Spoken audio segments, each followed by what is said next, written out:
would lower costs on day one because he told them that. And he's done exactly the opposite. Instead of lowering costs here at home, we're spending billions of taxpayer dollars on a new war and putting resources into the United States to brutalize U.S. citizens. Instead of making America healthy again, he's ripping away health care that families need most. And instead of improving lives of hardworking Americans, he's giving tax breaks to billionaires and corporations who don't need them. Unfortunately, this last broken promise is a reckless war with Iran and has already claimed the lives of 6 brave American service members. And in Trump's 2 a.m. True Social post, he said there will likely be more American lives lost in this operation. Yet he still won't explain to the American people why he started this war. That's why it's critical that we pass a war powers resolution to limit more military action in the Middle East that puts our heroes in harm's way. This isn't just coming from Democrats. The American people don't want this war. Nearly 60% of Americans disapprove of action in Iran and don't think Trump has a clear handling of the situation. It's time Trump listens to the American people and keeps his promise. Vice Chair Ted Lieu. Thank you, Chairman Aguilar. Honored to be here with Leader Jeffries and members of Congress who are also veterans. Right now, brave American service members are executing dangerous missions against Iran, and my prayers go out to the 6 service members who died and to their families, as well as those who are seriously wounded. I also want to note that Iran is a murderous, theocratic regime. They want to get a nuclear weapon, they fund terrorist networks, and their stated aim is to destroy the United States and Israel. At the same time, under our Constitution, only one entity can declare war, and that is Congress. And this is a war. And how do we know that? Because President Trump says it's a war. The Secretary of Defense has said it is a war. And our Constitution is very clear. I served in active duty United States Air Force for 4 years, and then additional 21 years in the reserves. I also taught the law of armed conflict. Only Congress can declare a war. And this war right now is illegal because Congress never approved it. But it's not just a constitutional requirement. You might ask, well, why did the framers put it in there? Because it helps protect America and save American lives if the president has to make the case for war before doing so. Because had he done that, we might just have asked, hey, how do you protect all those Americans stranded in the Middle East? How are you going to evacuate them? What's your plan for protecting soft targets like the multiple embassy compounds that have been hit by Iran? How are you going to protect our bases? 11 U.S. bases have now been hit by Iran. How are you going to make sure we have enough munitions to finish this war instead of calling in defense contractors at last minute, pleading with them to magically come up with more munitions? Had the president made the case before Congress, we could have asked those questions. But he disrespected the American people and disrespected Congress by not even trying to make the case for the war with Iran. And that is why I'm going to be voting yes on this war powers resolution to terminate the war with Iran. And then what needs to happen is the administration has to make the case for war, bring back an authorization for the use of military force, and have Congress vote on it. It's now my great honor to introduce the phenomenal leader of the Democratic caucus and the man who will be Speaker of the House next year, Hakeem Jeffries. Good morning, everyone. Let me thank Chairman Aguilar and Vice Chair Lieu for their incredible leadership of the House Democratic Caucus, the districts that they represent, and of course the nation, and for convening us here today. I'm particularly thankful to be joined, of course, by those who have served our country in uniform, as Ted has done. Of course, Jason and Chrissy and Gil and Pat and Maggie, who were patriots serving this country in different ways, in the military, in the national security space, and are now patriotically standing up for the American people, for our men and women in uniform, and for the Constitution. That's our commitment as House Democrats. Donald Trump has continued to break his word to the American people. Candidate Trump promised to lower the high cost of living on day one. President Trump enacted tariffs that have increased costs on everyday Americans by thousands of dollars per year. Candidate Trump promised that immigration enforcement would be focused on violent criminals who are here illegally. President Trump has unleashed untrained and masked ICE agents to brutalize and kill American citizens and to violently target law-abiding immigrant families. Candidate Trump said that it was foolish to get the country involved in endless foreign forever wars. President Trump, without authorization and inconsistent with the Constitution, has now plunged America into what he characterized yesterday could be an endless war that has already tragically cost the lives of 6 patriotic service members. And we mourn for them, and we're praying for their families, as well as all of those service members who are still struggling to deal with serious injuries as a result of what has taken place in the Middle East. The president has a responsibility to make the case to the American people as to the justification for this war, but has provided no evidence that there was an imminent threat to the American people here or abroad. It's the president who said just several months ago, in June of last year, that Iran's nuclear program had been completely and totally obliterated. That's the president's words. Did he lie to us then, or is he lying now that he's claiming that Iran was acquiring the possibility of being able to threaten us with nuclear weapons? A nuclear program he had claimed was completely and totally obliterated. The president has indicated that he's interested in regime change, but we know that regime change wars have never worked out for the American people and have cost thousands of lives of our patriotic heroes in uniform. That was the case in Vietnam, in Iraq, and in Afghanistan. So I'm thankful for the leadership of the chair, the vice chair, and these distinguished members of Congress, patriots who are standing up for the American people, standing up for our brave servicemen and women in uniform, and standing up for the Constitution.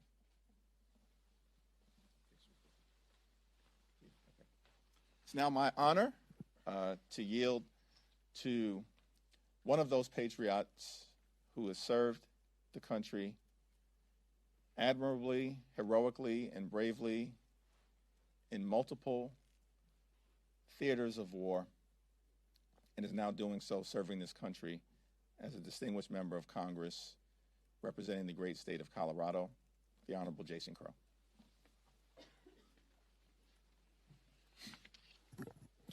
Thank you, Leader Jeffries, Chairman Aguilar, Vice Chairman Lieu, and my fellow veterans.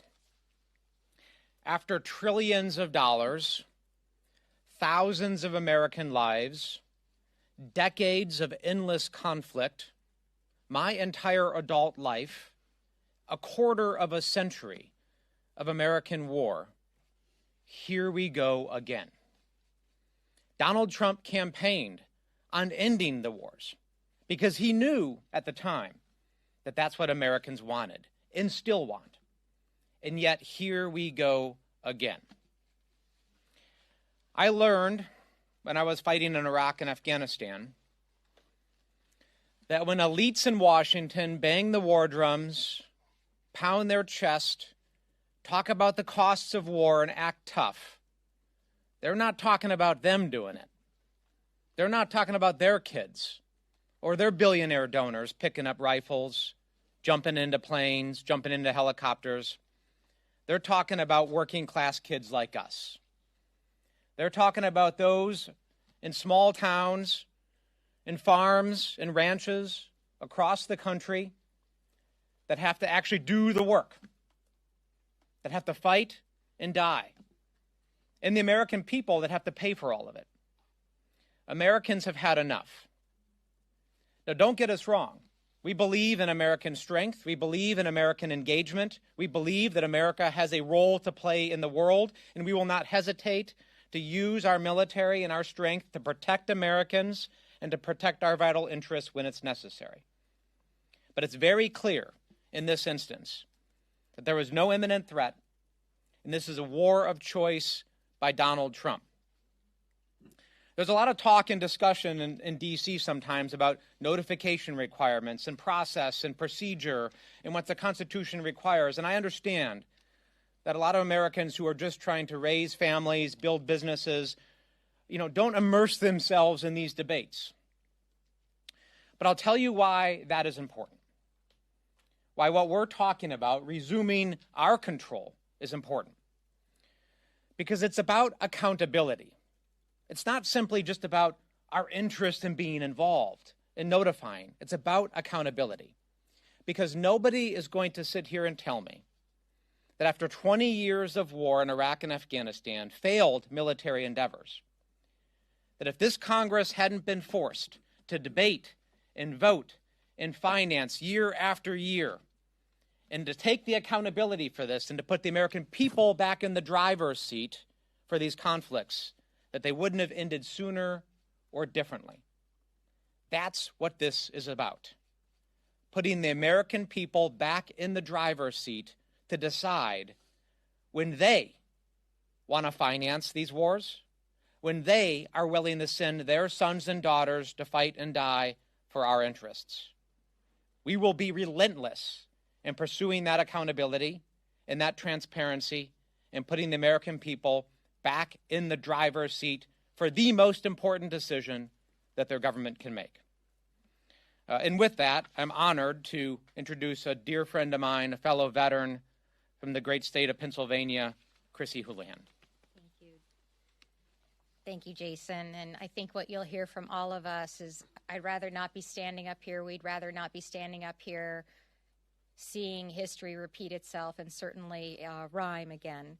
Because before any president sends Americans into war, the American people, as Mr. Crow was indicating, the American people deserve some answers. They deserve the privilege of asking the questions. They deserve to know why we are engaging in this way. They deserve to know why now are we engaging in this way. They also deserve to know what the objective is. What are we aiming at? What does success look like? What is our end game? Because it is, as Mr. Crow said, not the president, not us standing here on this podium who will pay the price. It is, in fact, our troops who are right now in peril, who are right now in harm's way, and some of whom who have already right now lost their lives. It's also our military families who are sitting at homes right now wondering if their loved one is safe or in harm's way. It is the taxpayers as well. And it's communities like mine and like yours who deserve to know the answers to these questions, not after they happen, but before things happen. And that is why, even though it seems really wonky and procedural, that it matters, that Congress matters at times like this. Because this is not an abstract process. This is because we are literally elected by the people, for the American people, to be the American people's direct voice in decisions like this. The American people, my community, should demand that I am on the record on this. They should demand that I have an opinion and a voice on this issue. If you call my office right now, a real person will answer the phone. And every single day we talk to parents, and every single day we talk to veterans, and every single day we talk to people who might be asked to fight and die, or whose family members might be asked to fight and die. And they deserve to know for what. I don't, certainly, and many of my colleagues have made it clear, mourn those leaders who have supported terrorism for decades. I am clear-eyed about the threat that Iran is. But eliminating bad actors is not the same thing as having a strategy. And as importantly, abandoning our own values and our own rules of engagement is also not the same thing as having a strategy. Doing so destroys this American covenant that we have entered into together, while inviting targets of our actions to return the favor in the future. War is not a reality show. There are no retakes. There are no stunt doubles in this case. There are only consequences, and those consequences are measured in American blood and treasure. Our service members deserve a mission that is worthy of their courage, and the American people deserve a say. And the President owes us all a clear plan. Thank you for the opportunity to speak with these amazing colleagues of mine. It's my privilege to yield to another amazing colleague of ours, Representative Pat Ryan from New York.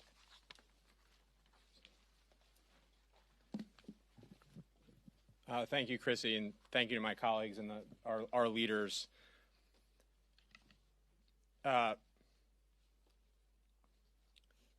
think for all of us, this is certainly personal, but I want to be clear, it's not about us individually. It's us as representatives of a generation of patriotic Americans who love this country so much that they were willing to sign up, to put their lives at risk, to trust that the government would only send them into harm's way if they absolutely needed to, if there was no other resort, if there was an imminent threat, and if there was a real plan to accomplish a mission to keep them safe, to responsibly end that conflict. And that trust has been shattered over and over this year, starting a few days into this year in Venezuela, and now adding insult to injury, starting what is clearly a war, despite all the lies and mistruths from the administration.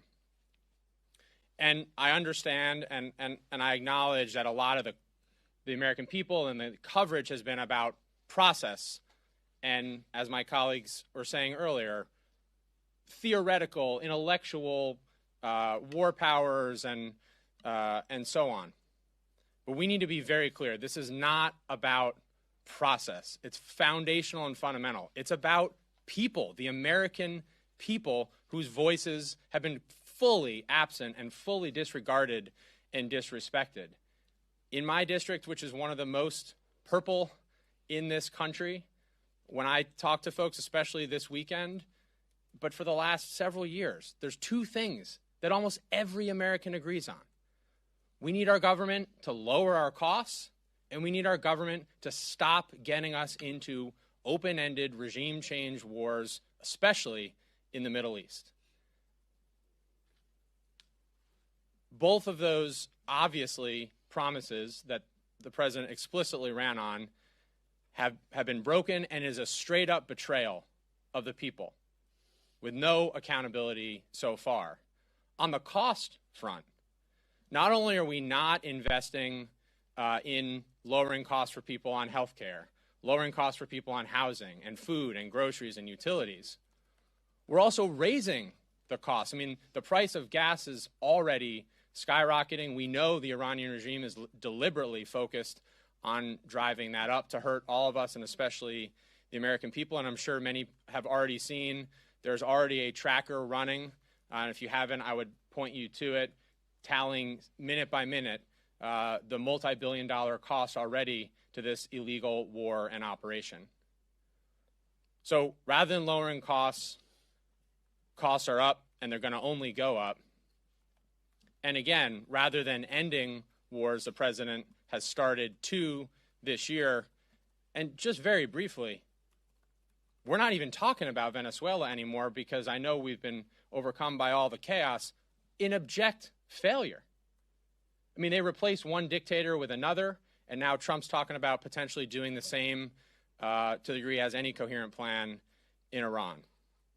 So we as Democrats, as patriots, are focused on lowering costs, stopping wars. That's what this vote is about tomorrow, and that should not be a partisan issue. And just the last thing on a personal note, if I hear one more chicken hawk who's never served a single day in uniform sitting in a gold-plated office in D.C. or in Mar-a-Lago or anywhere else try to talk tough, having never seen what war is about, I'm going to lose my mind. And we're going to hold them accountable. We're going to call out their BS every single time. And when we do that, the American people will certainly be with us because that's where they wisely remain. And again, thank you for the opportunity and thank you to my colleagues. It's now my honor to represent my Navy brother from California, Gil Cisneros. Thank you very much. Good morning, everybody. I'm Congressman Gil Cisneros, representing California's 31st District, and I'm glad to be here with my colleagues.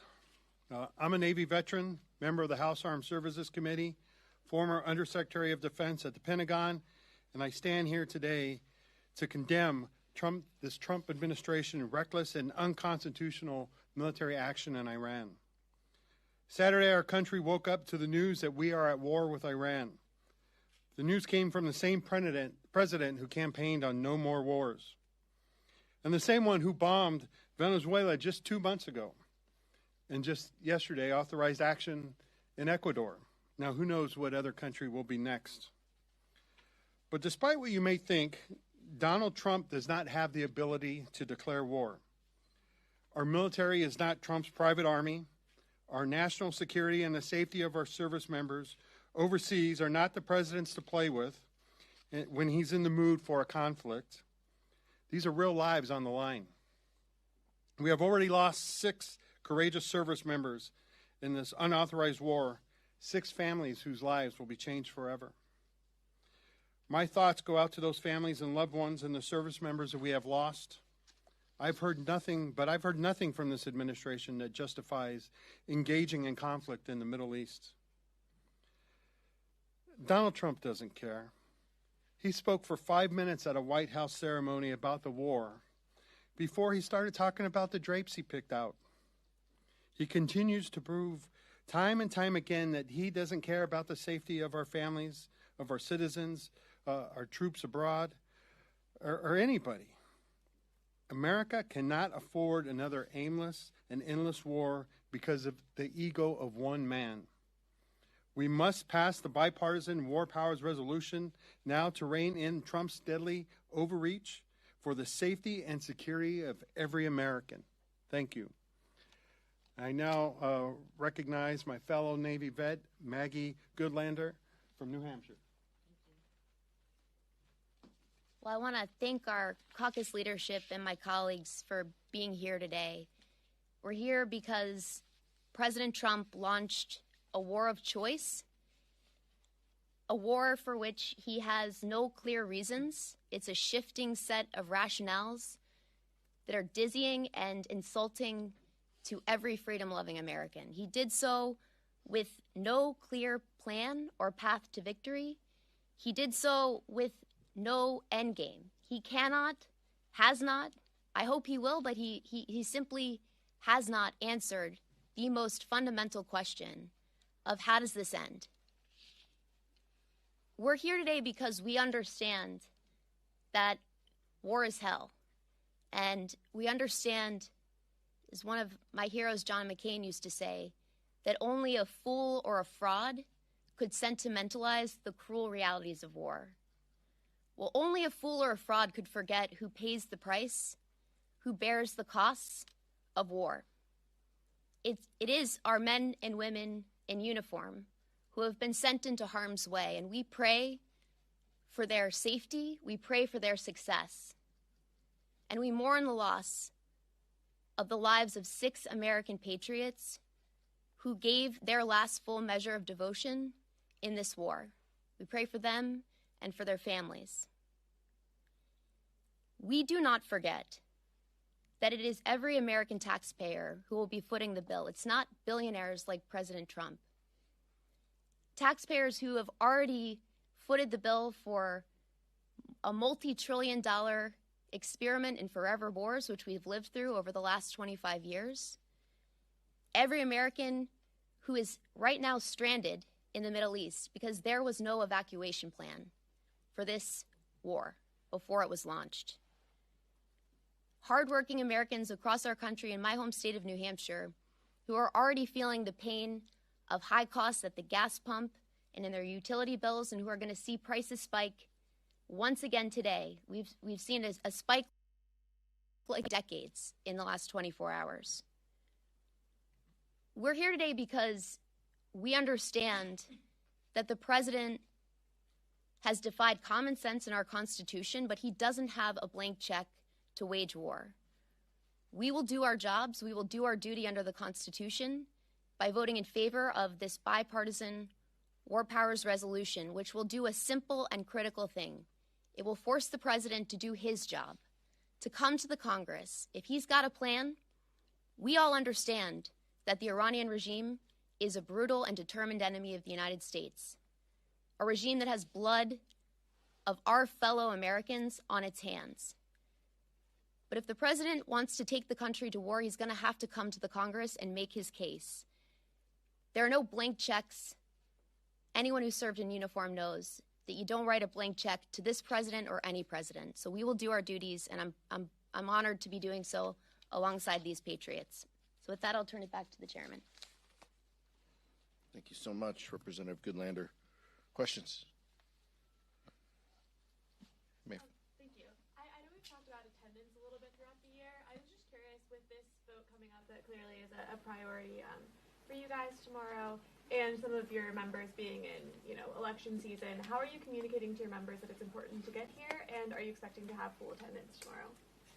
It's a question for Whip Clark, but what we have communicated to our caucus time and time again, we have telegraphed when these votes are going to happen, and our expectation is that members are here to vote on behalf of the American people and on behalf of their districts when these important votes come. So my expectation, I know that there were elections last night. I know there's elections in 2 weeks. Members need to be here to vote. This is a consequential and important vote, as these patriots behind me have indicated. It's too important not to be here. So my expectation and hope and belief is that members will be here. Mike? Thank you all for doing this. This week is a two-day work week for you all. You're scheduled to be on recess next week. So many of your members told me coming out of the briefing yesterday that they came out with more questions than they did going in. Can you just kind of speak to the context of going to your districts next week? I'm sure your constituents will have questions about what's going on and not having the answers that a lot of you all were looking for, but also just not being here to continue to have this debate, in Washington, to continue to, ask Republican colleagues to join you in holding the administration accountable. Can you just speak about kind of the schedule as this is occurring right now? Look, if this was a priority, if Republicans cared about genuine oversight or just merely asking questions of the administration, we would do more classified briefings, and we would cancel recess and be here debating and discussing this. Members behind me are on committees from Judiciary to Armed Services to Intel. These are important positions right now in this time, in this moment, with these votes in front of us, and with our country on this war footing by the president's own words. So it's important that we're here to exercise our ability to ask these questions. We're in the minority. We don't set the schedule. But if Speaker Johnson was serious about asking tough questions and not just giving the president a blank check for these operations, he would keep us here, and every member behind me would be here as well. I'll yield to the vice chair and then Chrissy. Chairman Aguilar is absolutely right. We should be here to ask the questions of administration, but it's not just that the administration isn't answering questions; they're just lying. So we know that the rationales for why they entered this war keep shifting. It was about nuclear weapons, then it was about regime change, then it was about threat reduction, then it was about preventing a preemptive attack, then it was back to regime change, and that was all on a Sunday. And then the next day, on Monday, Secretary of Defense says, no, this is not about regime change. And so we don't really know why we're at war with Iran, and the administration needs to make their firmer case for war, put an authorization for use of military force for Congress to vote on, but they can't just launch us into a war without any rationale. And again, that's why we're standing here saying we're going to vote yes on this War Powers Resolution to terminate hostilities with Iran until the administration makes their case. I want to add to that because you probably recall that I have had my fair share of words with our Speaker, the Speaker of the House, who is the Speaker for the entire House.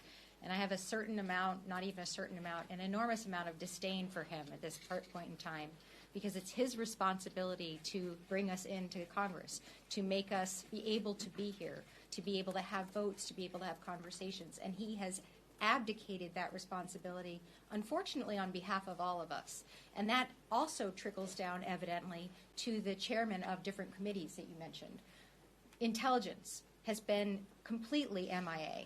Chairman Crawford has declined and denied and canceled meeting after meeting after meeting in the Intelligence Committee and hasn't asked for the information that must be available, or at least should be available to Intelligence Committee members. Similarly, with the Foreign Affairs Committee, Chairman Mast is an embarrassment, I have to be honest. The fact that he has canceled Foreign Affairs Committee hearing meetings as well is another indication that they are completely abdicating their responsibility, the constitutional obligation of the Congress, and as a result are anointing or appointing President Trump as a king.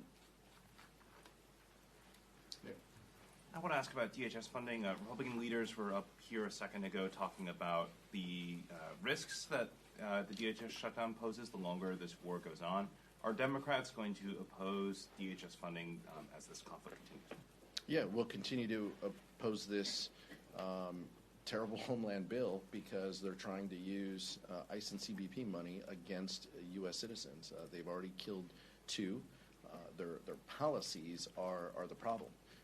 But keep in mind, and this is just the height of politics, and I realize what the Speaker and his leadership team are trying to do. If they were serious about threats and our homeland, why would they try to cut CISA, cybersecurity, 50%, which Democrats stood up for, as saved those cuts from happening in our funding process. So these are folks who are not serious, but these agencies still have the resources to exist.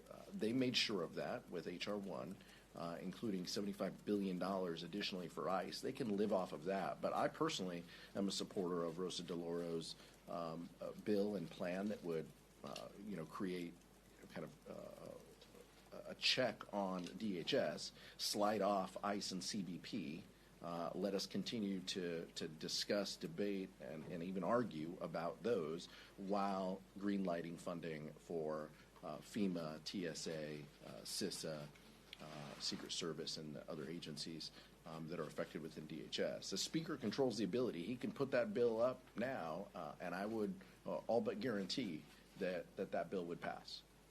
He's choosing not to do that. He is choosing to engage in this fake fight to try to make a point, and using war as a reason to try to score political points because they know the American people are not with them on DHS funding, not with them on weaponizing ICE, and not with them on this war that the president has led us to.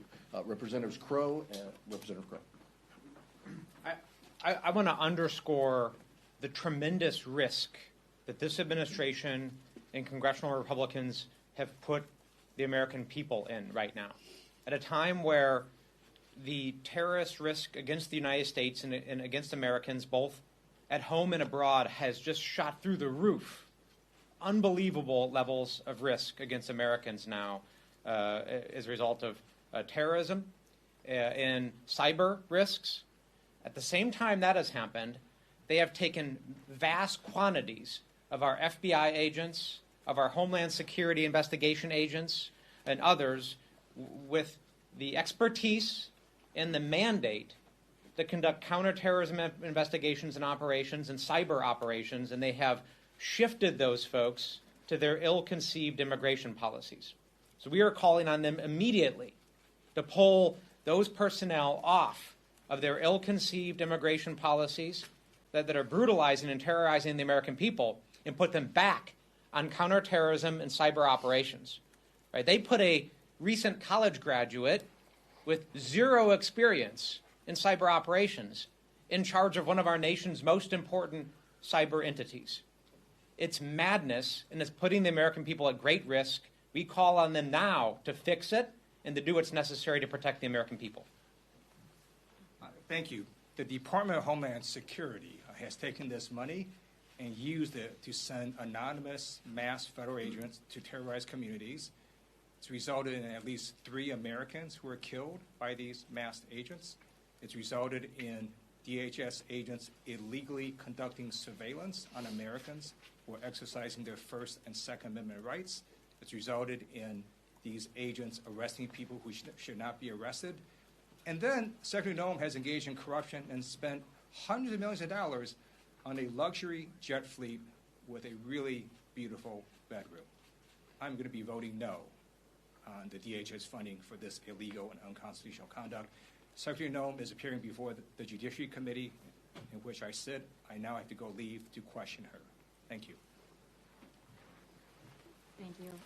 So on attendance, again, Mike Johnson has had an attendance problem in the last couple months, and last night's election really solidified that there are Republicans who are not going to be here next year. I mean, Wesley Hunt, of course, he already missed a bunch of votes. Dan Crenshaw lost his primary. Chip Roy is headed to a runoff. Do you think this could exacerbate Johnson's attendance problems? And further, do you expect that there will be more instances of what happened last month of Johnson essentially holding a vote open for a long time while he waits for Republicans to get to the Capitol? There's a lot of jobs I don't want in this town, and Republican whip is definitely, pretty high on that list. So I can't speak to that. But look, that's what I would expect, is that they're going to hold votes open, fly people back, beg them to come back and vote, or just cancel votes. And that gets back to what Representative Houlahan was talking about, just abdicating the responsibilities here and just saying, oh, well, we won't vote on that, we won't deal with that, or maybe we'll push that to tomorrow, and then tomorrow we'll push it to next week. That's what this chaos is exactly. The card that Mike Johnson plays time and time again, and it's because his folks don't care about governing. I have two questions. Spain has just banned the United States from using military bases against Iran. President Trump said he will cut off trade with Spain. What do you think about that? And the other question is, the President Obama, he bombed more countries than President Trump. Did you protest for these wars? Nearly 2,000 US military were killed. In the Libya war, for example, Obama didn't ask Congress for authorization. What do you think about that? Yeah, I think these are different. Conflicts than. But look, what I would remind you is, we were briefed yesterday by Marco Rubio, who screamed to the top of his lungs when he was senator about the importance of Congress playing a role in these authorizations. It's interesting that his tune changes. With respect to Spain, we'll continue to get briefings. These members behind me get military briefings. As a defense appropriator, I'll continue to get briefings. We're concerned about how our allies are responding, and we're keeping in touch, and we're being very mindful of what the future holds with respect to our allies. Thank you. Last question. Yet some Democrats are sponsoring an alternate war powers resolution. Are you concerned at all that will siphon votes away from the resolution of this week? No, I think that this resolution will have the vast majority of Democrats supporting it. I'm aware of the competing authorization that members have. Some will take a different nuanced position on this, but I'm convinced that this is where the Democratic majority is. I'll just remind you what we've said before from this podium. The importance of us having collaboration and thought and disagreements and debates, even among our caucus, is important. Unity doesn't mean unanimity. And that doesn't mean that we will all get to the same position, but we can still be united in standing firm that Congress has an ability within Article 1, Section 8 of the Constitution. This is our role. And members on different sides of the war powers resolutions all feel that the Constitution matters and that we have an ability to say, to dictate what that looks like. Thank you. Thank you.